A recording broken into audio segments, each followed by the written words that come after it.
प्रिय विद्यार्थियों, आप सभी का मेरे YouTube चैनल जियो प्लैनेट कॉर्नर पर हार्दिक स्वागत है। अगर आप इस चैनल पर नए हैं तो इसे सब्सक्राइब ज़रूर करें, साथ ही बेल आइकन को भी प्रेस करें जिससे कि मेरे आने वाले वीडियोस का नोटिफिकेशन आपको तुरंत मिल जाए।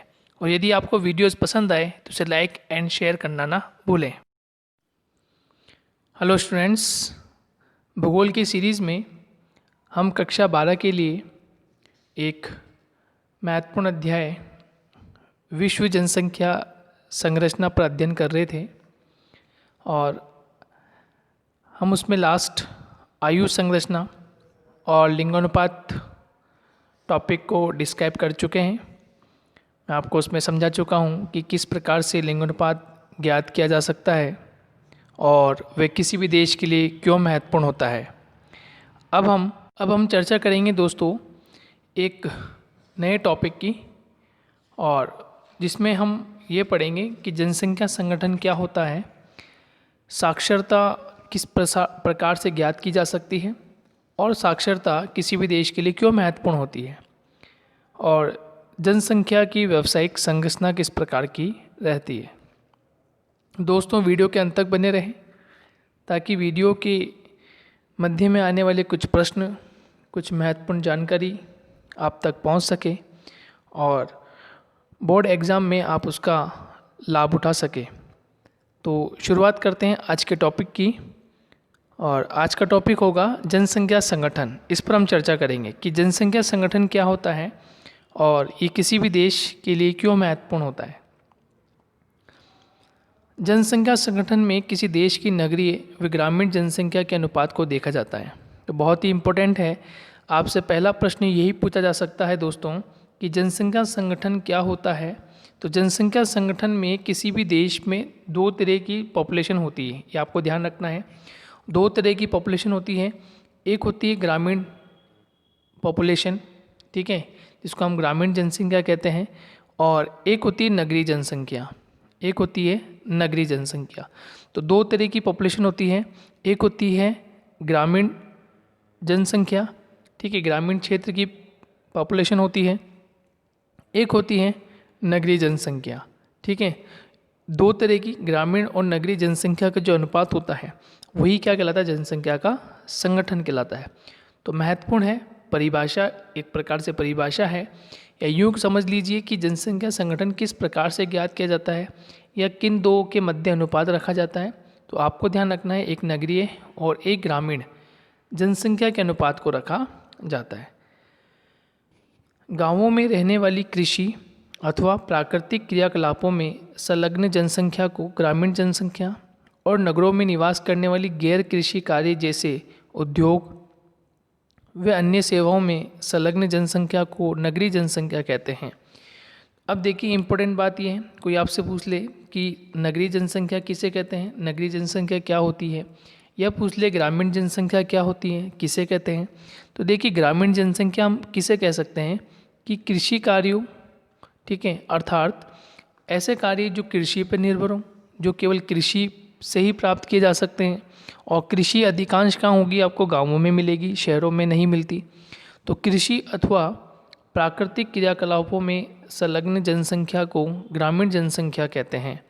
इम्पोर्टेंट है, आपसे प्रश्न पूछे कि ग्रामीण जनसंख्या किसे कहते हैं, तो कृषि कार्य में लगी जनसंख्या अथवा प्राकृतिक क्रियाकलाप में संलग्न जनसंख्या। अब प्राकृतिक क्रियाकलाप कैसे होते हैं, जो प्रकृति प्रदत्त हमें मिलते हैं, जैसे पशुपालन करना, कृषि कार्य करना, ठीक है, आखेट करना, संग्रहण करना, ऐसे जो क्रियाकलाप हैं वो प्राकृतिक क्रियाकलाप हैं। और ऐसे क्रियाकलाप कहाँ होते हैं, ग्रामीण क्षेत्रों में होते हैं। ऐसे क्रियाकलाप कहाँ होते हैं, ग्रामीण क्षेत्रों में। तो उसे हम कहते हैं ग्रामीण जनसंख्या। क्या कहेंगे, ग्रामीण जनसंख्या। आगे बढ़े, नगरों में निवास करने वाली गैर कृषि कार्य, यानी ऐसे कार्य जो कृषि संबंधित नहीं होते हैं, क्योंकि कृषि कार्य कहाँ होंगे, गांवों में बहुत अधिक भूमि चाहिए। लेकिन यहाँ नगरों में क्या होता है, कम भूमि में हम आवास बनाते हैं, बहुत ऊंची ऊंची बिल्डिंगें बनती है। तो यहाँ तो क्षेत्र जो होता है वो जनसंख्या बसाने के लिए होता है, ना कि कृषि कार्य करने के लिए होता है। तो गैर कृषि कार्य जैसे उद्योग स्थापित यहाँ हो सकते हैं, शहर की परिधि पर उद्योग स्थापित हो सकते हैं, अन्य सेवाएं यहाँ पर स्थापित हो सकती हैं। तो उस अन्य सेवाएं, उद्योगों या गैर कृषि कार्य जो होंगे उसमें जो जनसंख्या लगी हुई है उसे हम क्या कहेंगे, नगरीय जनसंख्या। तो 3 इम्पोर्टेंट बात हो गई। नंबर 1, जनसंख्या संगठन क्या होता है, जिसमें ग्रामीण और नगरीय जनसंख्या अनुपात देखते हैं, पहली बात ये। दूसरी बात ये है कि ग्रामीण जनसंख्या क्या होती है, तो ऐसे ग्रामीण जनसंख्या जिसमें कृषि कार्य हों, प्राकृतिक क्रियाकलाप हों, ऐसी जो जनसंख्या निवास करती है उसे हम ग्रामीण जनसंख्या कहते हैं। नगरीय जनसंख्या जो कि गैर कृषि कार्य पर आधारित हो, उद्योगों, अन्य सेवाओं में संलग्न जनसंख्या हो, उसको हम नगरीय जनसंख्या कहते हैं। तो ये आपको समझ में आ गया होगा, तीनों को हमने समझ लिया है। नेक्स्ट, ग्रामीण और नगरीय क्षेत्रों में आयु, लिंग, संगठन, व्यावसायिक संरचना, जनसंख्या का घनत्व तथा विकास स्तर अलग अलग होता है। तो ग्रामीण और नगरीय जनसंख्या में हम क्या देखते हैं, आयु, लिंग, संगठन। आयु का संगठन अलग, ठीक है, पुरुष और स्त्री अनुपात उनका संगठन अलग अलग होता है। व्यावसायिक संरचना अलग देखने को मिलती है, जनसंख्या का घनत्व अलग देखने को मिलता है, और विकास का स्तर भी अलग अलग होता है। तो दोनों ही क्षेत्रों में, यानी ग्रामीण क्षेत्रों में और शहरी क्षेत्रों में तुलना करें तो हमें अलग अलग देखने को मिलता है। यदि हम एक शहर की दूसरे शहर से भी तुलना करें तो भी अलग होगा, एक गांव की दूसरे गांव से करें तो वो भी अलग होगा, क्योंकि भिन्नता इसलिए है क्योंकि हर जगह अलग अलग सुविधाएं हैं, हर जगह अलग अलग जनसंख्या का अनुपात है, और जहाँ अलग अलग जनसंख्या है, अलग अलग सुविधाएं हैं, तो फिर नॉर्मल ही है कि ग्रामीण और शहरी जो अनुपात होगा वो बिल्कुल ही अलग देखने को मिलेगा। विश्व की कुल जनसंख्या का 50% से अधिक नगरों में निवास करता है। विश्व स्तर पर नगरीय जनसंख्या में प्रतिवर्ष 6 करोड़ की वृद्धि हो रही है। तो हम क्या देखते हैं दोस्तों कि लगभग जनसंख्या का, विश्व की जनसंख्या का लगभग 50% भाग जो है वो नगरों में निवास करता है, और हम देखें कि प्रतिवर्ष लगभग 6 करोड़ की वृद्धि होती जा रही है नगरों में। शहर मतलब गांवों में वृद्धि नहीं हो रही, ये नगरों में वृद्धि हो रही है, यानी नगर जो है वो और अधिक ऊंचे जाते जा रहे हैं, यानी यहाँ जनसंख्या अधिक होती जा रही है। और जबकि दूसरी ओर हम देखें कि शहरों की बजाय गांवों में जनसंख्या का अनुपात घटता जा रहा है। जो ग्रामीण जनसंख्या वृद्धि से 3 गुना अधिक है, यानी गांवों में तो केवल 3 गुना ही वृद्धि हो रही है, तो वहाँ 6 गुना वृद्धि हो रही है। एशिया तथा अफ्रीका महाद्वीप में 38% जनसंख्या, तो हम क्या देखते हैं कि एशिया और अफ्रीका महाद्वीप में लगभग 38% जनसंख्या का निवास नगरों में है, जबकि उत्तरी अमेरिका, पश्चिमी यूरोप देशों में 75 से 78% जनसंख्या नगरों में निवास करती है। तो हम ये देखें कि एशिया महाद्वीप में, अफ्रीका महाद्वीप में अभी भी 50% से कम जनसंख्या जो है नगरों में निवास करती है। लेकिन यदि हम उत्तरी अमेरिका महाद्वीप, यूरोप महाद्वीप की चर्चा करें तो यहाँ जो प्रतिशत होता है वो लगभग 75 से लेकर 78, या यूँ कह लीजिए कि 80% जो लोग हैं वो नगरों में निवास करते हैं, वो गाँवों में निवास नहीं करते। तो वहाँ गाँवों में केवल 20% लोग ही निवास करते हैं, जबकि एशिया और हम बात करें अफ्रीका महाद्वीप में तो यहाँ कम से कम 60% लोग जो ऐसे हैं जो कि अभी भी गाँवों में निवास करते हैं, और केवल 38% लोग ही नगरों में निवास करते हैं। हालांकि ये अनुपात घटता बढ़ता है, लेकिन फिर भी हम देखें एक वर्ल्ड लेवल पर तो नगरों का विकास अभी भी अधिक हो रहा है और नगरों में जनसंख्या बढ़ती जा रही है। ये कुछ आपको अलग अलग प्रकार से एक सारणी के रूप में दिखाया गया है।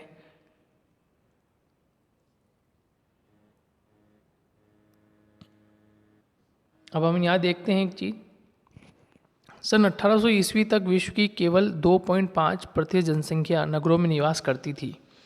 ये 1960 में बढ़कर 35% और 1999 में बढ़कर 45% हो गई।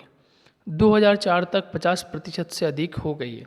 तो 2004 में हम क्या देख रहे हैं कि नगरों में जो गति जनसंख्या की बढ़ रही है वो लगभग 50% को क्रॉस कर गई है। विकासशील देशों में एक महत्वपूर्ण लक्षण बड़े बड़े नगरों की जनसंख्या में वृद्धि होना है। विश्व की आधी से अधिक जनसंख्या नगरों में निवास करती है। ये बिल्कुल सही बात है कि विश्व की आधी जनसंख्या जो है वो नगरों में निवास कर रही है। 1960 से 2000 तक नगरीय जनसंख्या 80 करोड़ से बढ़कर 290 करोड़ हो गई है। ये हमारे लिए एक सोचने वाली बात है कि नगरों का विकास क्यों अधिक हो रहा है, इसका कारण क्या है। ये 3 गुने से अधिक वृद्धि है। इस अवधि में विश्व की कुल जनसंख्या में 2 गुना 3 अरब, लगभग 2 गुना 3 अरब से 6 अरब वृद्धि अंकित हुई है। यानी 2 गुने के अनुसार हम देखें तो इतनी जनसंख्या में वृद्धि देखने को मिल रही है। एक जनसंख्या प्रक्षेपण के अनुसार सन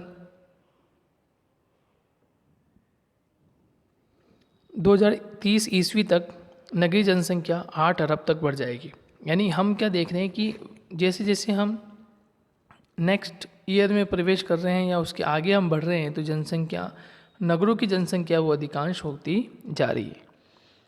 विश्व जनसंख्या के आंकड़े बताते हैं कि 1975 में विश्व की 38% जनसंख्या नगरों में निवास करती थी, जो 2004 में बढ़कर अब लगभग 48% हो चुकी है। तो ये एक हमारे लिए समस्या है कि जिस प्रकार दी जाएगी विशेषकर नगरों में, तो नगरों पे आर्थिक दबाव आता जाएगा। नगरों पे जब आर्थिक दबाव आता है तो वहाँ पे सभी तरह की परिस्थितियों में बदलाव आता है। वहाँ के रहन सहन में बदलाव आ जाता है, आवासीय क्षेत्रों में बदलाव आता है, शिक्षा में बदलाव आता है, रोजगार की प्रवृत्तियों में बदलाव आता है। तो फिर ऐसी स्थिति में नगरों पर अधिक दबाव बढ़ता जाता है। 2025 तक विश्व की लगभग 61% जनसंख्या नगरीय हो जाएगी। यानी बिल्कुल उल्टा हो जाएगा कि आज यदि हम एशिया और अफ्रीका की बात करें तो यहाँ केवल 38% जनसंख्या नगरों में है। ठीक है, ये पुराने आंकड़े के आधार पर हम बात कर रहे हैं। तो यहाँ हम क्या देख रहे हैं दोस्तों कि लगभग 40% जनसंख्या नगरों में है और 60% जनसंख्या गांवों में है। लेकिन 2025 तक, यानी आज हम 2020 भी लगभग समाप्ति की ओर है और 2021 में हम प्रवेश कर जाएंगे, तो उसके लगभग 4 साल पश्चात 2025 तक लगभग 61 से 62% जनसंख्या जो होगी वो नगरों में होगी। तो ये एक हमारे लिए संकेत है कि हम किस प्रकार से योजना बनाएं, किस प्रकार से हम नियोजन करें, ताकि शहर जो विस्तारित हो रहे हैं, शहर जो बढ़ रहे हैं, तो उसके लिए भी हम एक योजना, एक प्रारूप तैयार हो सके। संपूर्ण विश्व में ग्रामीण और नगरीय जनसंख्या की वितरण में अत्यधिक असमानताएं दिखाई देती है। तो ग्रामीण नगरीय जनसंख्या में असमानता क्यों है, इसका कारण क्या है?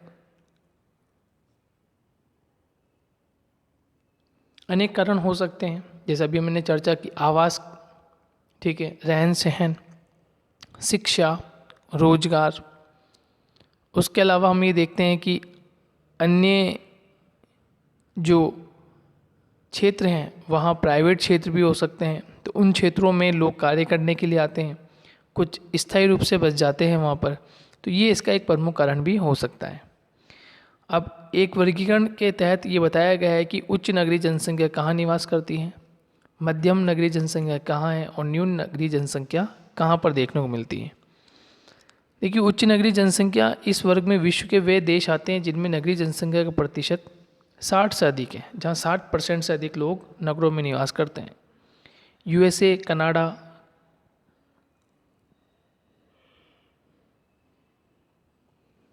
Mexico, Brazil, Australia, New Zealand, Japan, Singapore, Argentina व यूरोप महाद्वीप ऐसे हैं जहाँ पर लगभग 60% से अधिक उच्च नगरीय जनसंख्या पाई जाती है। उसके बाद हम बात करें मध्यम नगरीय जनसंख्या में, तो इस वर्ग में विश्व के वे देश सम्मिलित हैं जिनमें नगरीय जनसंख्या का प्रतिशत 40 से 60 तक पाया जाता है।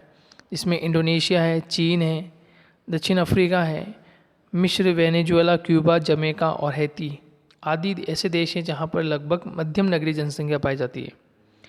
और न्यून नगरीय जनसंख्या इस वर्ग में 40% से कम नगरीय जनसंख्या है, जिसमें भारत है, पाकिस्तान है, बांग्लादेश है, नेपाल है, दक्षिणी पूर्वी एशिया है एवं अफ्रीका महाद्वीप है।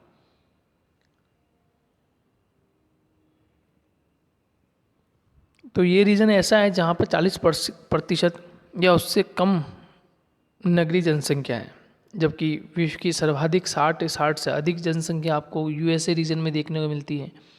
जापान है, सिंगापुर है, अर्जेंटीना है, यूरोप रीजन है, यहाँ आपको सर्वाधिक जनसंख्या देखने को मिलेगी। तो ये हुआ जनसंख्या का संगठन, कि जनसंख्या का जो कॉम्पोजिशन है जिसमें हम नगरीय और ग्रामीण जनसंख्या के अनुपात को देख रहे हैं कि किस प्रकार की ग्रामीण और नगरीय जनसंख्या है और ये अनुपात किस तरह से घटता जा रहा है। बढ़ने की मतलब बराबर संतुलित होना चाहिए, लेकिन संतुलित ना होने की बजाय ये ग्राफ अब नगरों की तरफ बढ़ता जा रहा है और ग्रामीण क्षेत्रों की ओर घटता जा रहा है।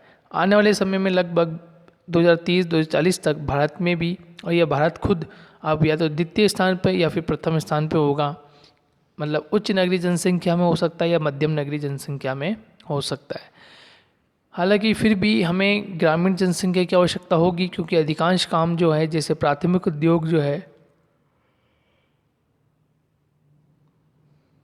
प्राथमिक व्यवसाय जो भी होगा वो ग्रामीण स्तर पे ही होगा। तो ग्रामीण स्तर के लिए हमें ग्रामीण जनसंख्या हमें चाहिए होगी, और ग्रामीण जनसंख्या जो निवास करेगी वो ग्रामीण क्षेत्रों में ही निवास करेगी, तो वहाँ तो प्रतिशत उसका बढ़ेगा ही। नेक्स्ट हम बात करते हैं दोस्तों साक्षरता की, कि साक्षरता के क्या पहलू हैं, साक्षरता क्यों महत्वपूर्ण हो जाती है। साक्षरता द्वारा जनसंख्या के गुणात्मक पहलू का अध्ययन किया जाता है। ये प्रदेश के सामाजिक आर्थिक विकास का विश्वसनीय और यथार्थ सूचक होता है। देखिए, किसी भी प्रदेश में जब हम सामाजिक स्तर की बात करते हैं कि वहाँ का सामाजिक स्तर किस तरह का होगा, आर्थिक विकास हो रहा है या नहीं हो रहा है, वो वास्तविकता में ये हमें शिक्षा बताती है, साक्षरता बताती है। इसका हम क्या करें, विश्वसनीय और यथार्थ सूचक, यानी कि एक ऐसा सूचक जो हमें बिल्कुल सटीक पैमाना देती है कि वहाँ सामाजिक स्तर किस प्रकार का है, लोगों की सोच किस प्रकार की है, आर्थिक विकास किस प्रकार का है, ठीक है, इकोनॉमिक जो डेवलपमेंट हो रहा है वो किस प्रकार का है। तो एक प्रकार से जनसंख्या का कैसा पहलू है, ये गुणात्मक पहलू है, ठीक है। तो ध्यान रखना है आपको कि साक्षरता जो है जनसंख्या का गुणात्मक पहलू होता है, जिससे हमें पता चलता है कि सामाजिक स्तर किस प्रकार का है, आर्थिक और जो विकास हो रहा है वो किस तरह का है, विश्वसनीय है या नहीं, ठीक है, ये हमें पता चलता है। विश्व स्तर पर साक्षरता दर में अत्यधिक भिन्नता पाई जाती है। साक्षरता दर जो है वो कुल जनसंख्या के उस प्रतिशत को प्रदर्शित करती है जिनमें 7 वर्ष तथा अधिक आयु के लोग दैनिक जीवन में पढ़ तथा लिख कर एक दूसरे को समझ सके और समझा सके, ठीक है। तो साक्षरता दर से मतलब क्या है कि कुल जनसंख्या के उस प्रतिशत को प्रदर्शित करना है इसमें 7 वर्ष या उससे अधिक की आयु के जो लोग हैं वो दैनिक जीवन में पढ़ें और लिखें और एक दूसरे को समझा सकें। वही क्या है, सही साक्षरता है। वही क्या है, सही साक्षरता है। लेकिन हम एक दूसरी ओर देखते हैं कि मानव विकास सूचकांक के निर्धारण में साक्षरता को सामाजिक, सांस्कृतिक, आर्थिक तथा राजनीतिक उन्नति का विश्वसनीय सूचक माना जाता है। कि मानव विकास सूचकांक जो होता है, ह्यूमन डेवलपमेंट इंडेक्स जो होता है, इसके निर्धारण में साक्षरता को सामाजिक और सांस्कृतिक दोनों स्तर पर, सामाजिक और सांस्कृतिक स्तर पर, आर्थिक तथा राजनीतिक उन्नति का विश्वसनीय सूचक माना जाता है। यदि हम मानव विकास बहुत अच्छा होता है हमारे देश में, वर्ल्ड लेवल पर यदि मानव विकास हमारा अच्छा है, उसका सूचकांक इंडेक्स अच्छा है, इसका मतलब वहाँ पर सामाजिक सांस्कृतिक उन्नति है, ठीक है। तो हम क्या देखते हैं कि साक्षरता को हम किससे लिंक कर रहे हैं, वहाँ की सामाजिक और सांस्कृतिक उन्नति किस प्रकार की है। इसका मतलब यहाँ लिंक सामाजिक संस्कृति से हो रहा है कि यहाँ का समाज किस प्रकार का है, उनकी संस्कृति किस प्रकार की है, उनका रहन सहन किस प्रकार का है, उनके वेशभूषा, बोल चाल का ढंग और आपसी जो भाईचारा है वो किस प्रकार का है, समाज किस प्रकार की एक्टिविटी कर रहा है, किस प्रकार की संस्कृति को डेवलप कर रहा है। ये सब हमें पता चलेगा किससे, जब हम साक्षरता में उन्नति की ओर बढ़ते चले जाएंगे। उसके बाद आर्थिक मतलब जितनी भी व्यवसाय के रूप में हम बात करें तो जैसे कृषि है, पशुपालन है, आखेट है, ठीक है। फिर उद्योगों की बात करें, उद्योग है, शिक्षा है, परिवहन है, संचार के साधन है, ठीक है। और उच्च सेवाओं की बात करें तो कवि है के रूप में हम जान सकते हैं, ठीक है, लेखक के रूप में हो सकता है, ठीक है। तो ये जो प्रसिद्ध डॉक्टर है, पुलिसमैन है, ठीक है। तो ये सब हमें जब पता चलेगा, जब हम साक्षर होंगे, जब हम इनके बारे में पता लगा पाएंगे, ये जान पाएंगे कि ये ऐसा क्यों है, क्या है और ये हमारे लिए क्यों उपयोगी हैं। तो ये जब भी संभव हो पाएगा जब हम साक्षर, यदि हमें कोई करेगा और हम उस स्तर तक जा पाएंगे, तभी हम उस चीज़ की नॉलेज हमें पता चलेगी, उस चीज़ को हम समझ पाएंगे। उसके अलावा देखते हैं हम राजनीतिक उन्नति किस प्रकार की हो सकती है, क्योंकि कोई ना कोई देश जब शिक्षा प्राप्त करता है, उनका साक्षरता स्तर बहुत ऊंचा होता है, तो अपने हित के लिए लड़ते हैं, अपने हितों के लिए वो लोग लड़ते हैं, अपने हितों के लिए क्या सही और क्या गलत है वो जानते हैं और वही देखते हैं। और यदि कोई देश उन पर हावी होता है, कोई देश उन पर अटैक करता है, कोई देश उनके साथ छलवा करता है, तो वो ये देखते हैं कि हमें किस प्रकार से हमारे देश को सुरक्षित रखना है, हमें सुरक्षित रखना है और दुश्मनों से हमें लड़ना है। तो ये जब भी संभव होगा जब हम साक्षर होंगे, हम अपने कर्तव्य को समझ सकें, हम अपने जो नियम हैं हम उनको समझ सकें। यदि हम अपने कर्तव्यों को, अपने नियमों को, अपनी जो दिशा निर्देश हैं उनको यदि हम समझेंगे, तो हम उन सामने वाले यदि वो गलत है तो हम उसको गलत प्रूफ कर सकते हैं, और हम सही हैं तो हम सही प्रूफ हो सकते हैं। लेकिन ये जब भी संभव है जब हम साक्षर होंगे, अपनी बात को रख पाएंगे, अदरवाइज़ वो हम पर हावी हो जाएगा। तो एक ये उन्नति का विश्वसनीय सूचक बनाता है। वास्तव में गरीबी उन्मूलन, कृषि विकास, अंतर्राष्ट्रीय संबंधों के लिए साक्षरता आवश्यक तत्व है।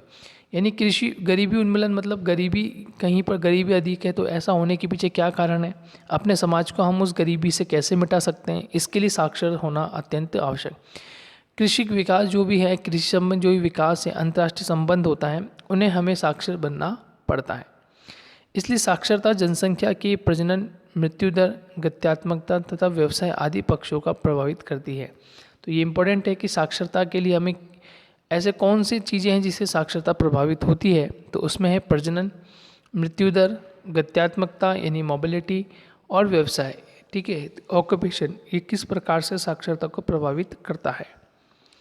अतः किसी समाज में शिक्षा को उपयुक्त अवसर प्राप्ति का प्रमुख स्रोत माना जाता है। इसलिए किसी क्षेत्र के संपूर्ण सामाजिक, आर्थिक, व्यक्तित्व के ज्ञानार्थ साक्षरता का महत्व सर्वाधिक हो जाता है।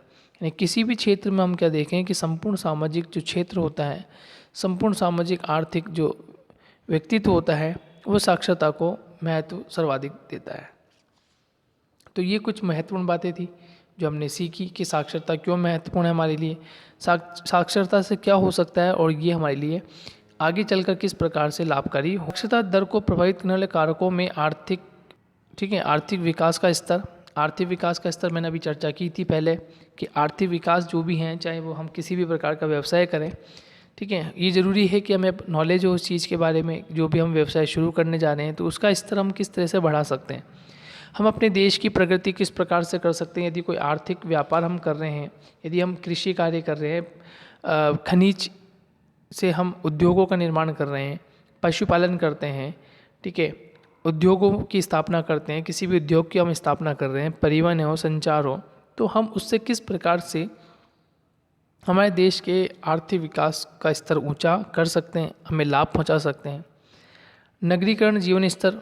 अब साक्षरता से क्या होता है, नगरीकरण जो होता है वो उसका जो जीवन स्तर होता है वो ऊंचा होता है, क्योंकि नगरों में मोस्टली वो जनसंख्या निवास करती है जो उच्च साक्षरता की स्थिति में है, जो स्कूल लेवल, कॉलेज लेवल और फिर उससे हायर स्टडी की नॉलेज प्राप्त कर चुके हैं। तो हमें किस तरह से मेंटेन रहना है, किस तरह से हमें आगे बढ़ना है, सोसाइटीज़ में हमें किस तरह से रहना है, सोसाइटी में किस प्रकार से हमें आगे लोगों का अभिवादन करना है, तो ये सब चीज़ें जो है नगरीकरण को बढ़ावा देती है, अलग अलग सोच विकसित करती है, अलग अलग ट्रेंड को चेंज करती रहती है। तो ये नगरीय जीवन का एक स्तर हो जाता है। साक्षरता जिस तरह की होगी नगरीय जीवन भी उस तरह का हो जाएगा। महिलाओं की सामाजिक स्थिति। महिलाओं की सामाजिक स्थिति में सुधार करना, जैसे हम ये देखते हैं कि पुराने समाजों में या कुछ समाज ऐसे भी हैं या कुछ समूह ऐसे भी हैं जहाँ पर महिलाओं को शिक्षा नहीं दी जाती, लेकिन आज वर्तमान में हम देखें तो लगभग हर समाज महिलाओं को शिक्षा देने के लिए आगे है, और महिलाओं को शिक्षा देने से उनका जो सामाजिक उनकी स्थिति है, ठीक है, उनकी सोच में बदलाव आता है, अपने हक के लिए लड़ती हैं, अपने हक के लिए क्या दिशा निर्देश उन्हें दिए गए हैं सरकार के द्वारा, उन्हें पता चलता है, नियम पता चलते हैं, और वे जब वो बाहर निकलती हैं तो वो किस तरह से महसूस करती है और वो किस तरह से अपने लिए, अपने परिवार के लिए लड़ती है। तो ये ज़रूरी है, जब तक हम इन चीज़ों को नहीं बताएंगे, जब तक वो नहीं सीख पाएंगे। तो महिलाओं के लिए सामाजिक स्तर पर उनकी स्थिति को बेटर करने के लिए, अच्छी बनाने के लिए हमें ये प्रयास करने चाहिए कि हम साक्षरता को बढ़ाएं। लिटरेसी रेट जितनी बढ़ेगी उतनी ही पुरुष या हो, महिला हो या बालक हो या बालिकाएँ, वो पढ़ेंगे और अपने जीवन को संवारेंगे। तो ये ज़रूरी है कि हमें इस प्रकार की एक्टिविटी करनी चाहिए। विभिन्न सुविधाओं का लाभ हमें प्राप्त होता है, ठीक है, सरकारी नीतियाँ जो भी होती है हमें उन्हें पता चलता है। यदि हम बैंक की जॉब करते हैं या बैंक के जो नीति निर्देश होते हैं, दिशा निर्देश होते हैं, जब हम जाते हैं तो हमें देखते हैं, हम पढ़ते हैं, चाहे इंग्लिश में लिखा हो चाहे हिंदी में लिखा हो, तो हम ये जान पाएंगे कि यदि हम पढ़े लिखे होंगे तो, अनपढ़ होंगे तो हम नहीं पहचान पाएंगे कि क्या कार्य करना है और क्या कार्य नहीं करना है। आर्थिक विकास का स्तर साक्षरता के कारण ही संभव हो पाता है। तो आर्थिक विकास तभी संभव होगा जब हमारे साक्षरता का जो लेवल है, स्तर जो है वो ऊंचा होगा। तो ये कुछ सारणी बताती है कि 15 वर्ष या उससे अधिक जनसंख्या का जो प्रतिशत है, या 15 से 24 वर्ष तक के जो लोगों का प्रतिशत है वो कितना और किस प्रकार से है। तो इस प्रकार से हमें साक्षरता प्रभावित करती है। साक्षरता के विभिन्न आयाम हो सकते हैं कि किस तरह से हम उसको उच्च स्तर पर लेके जाएं। जिन देशों में साक्षरता एवं शिक्षा पर विशेष ध्यान दिया जाता है, वहाँ की जनसंख्या विभिन्न क्षेत्रों में उन्नति व विकास करती है।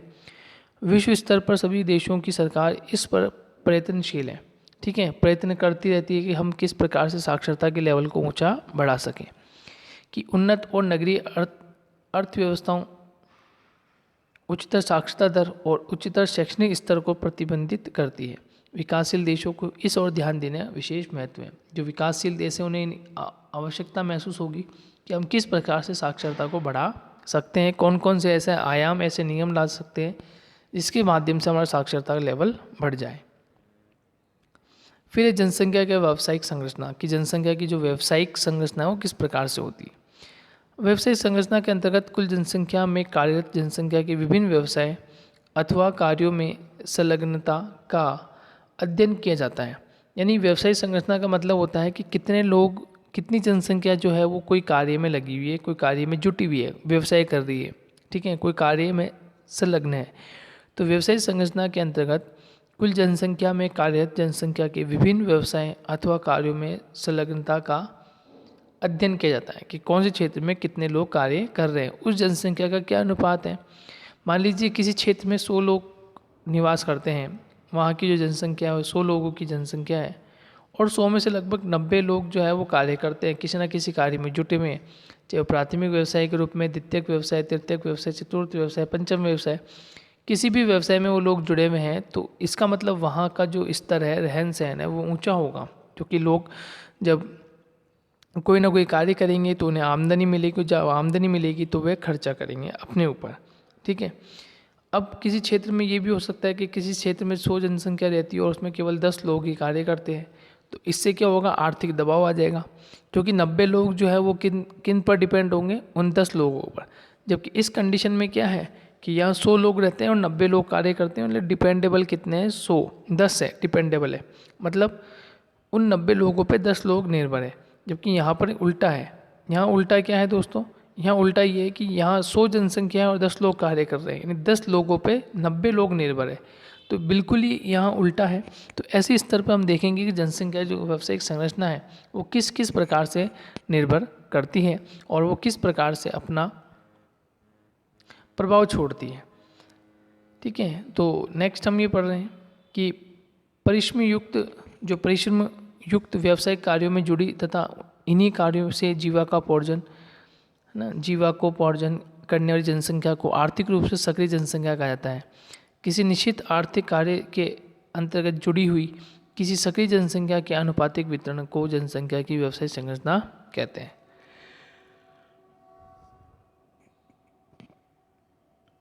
नेक्स्ट, संयुक्त राष्ट्र के अनुसार कई प्रकार के व्यावसायिक वर्ग हो सकते हैं, जैसे कृषि, वानिकी, आखेट, मत्स्य पालन, ठीक है दोस्तों, पशुपालन, खनन, उत्खनन, विनिर्माण, ये सभी क्या हैं, एक व्यावसायिक संरचना या व्यावसायिक वर्ग है जिसमें लोग अपना व्यवसाय करते हैं, ठीक है, आर्थिक व्यवस्था को सुधारते हैं, अर्थव्यवस्था को सुधार करते हैं। तो ये सब चीज़ें महत्वपूर्ण है। ये वर्गीकरण अंतर्राष्ट्रीय तुलना के लिए होता है, लेकिन प्रत्येक देश अपनी जनसंख्या को अपनी आवश्यकता के अनुसार अलग अलग व्यावसायिक वर्गों में वर्गीकृत करते हैं। कार्यशील जनसंख्या अर्थात 15 से 59 आयु वर्ग में स्त्री और पुरुष कृषि, वानिकी, मत्स्य, विनिर्माण, व्यावसायिक, परिवहन, संचार सेवाएं, अन्य में वर्गीकृत सेवाओं में संलग्न कर रखते हैं। जिन देशों में अल्प विकसित अर्थव्यवस्था पाई जाती है वहाँ प्राथमिक व्यवसाय में जनसंख्या अधिक सक्रिय रहता है। विश्व के अधिकांश विकासशील देशों या विकसित होती अर्थव्यवस्था में द्वितीयक व तृतीयक कार्यों में कार्यशील जनसंख्या का अनुपात अधिक सक्रिय माना जाता है। अति विकसित और औद्योगिक देशों में तृतीयक व्यवसाय में 40 से 45% तक कार्यशील जनसंख्या निवास कर सक्रिय रहती है। संयुक्त राज्य अमेरिका और पश्चिमी यूरोप में इस व्यवसाय में 60 से 70% तक जनसंख्या जुड़ी है। चतुर्थ व्यवसाय का प्रतिशत जनसंख्या की तुलनात्मक रूप से कम पाया जाता है, लेकिन इनकी आय सर्वाधिक होती है। इस व्यवसाय संबंधित जनसंख्या अपने विचार, शोध आदि कार्य क्षेत्रों में गतिशीलता प्रदान देखने को मिलती है।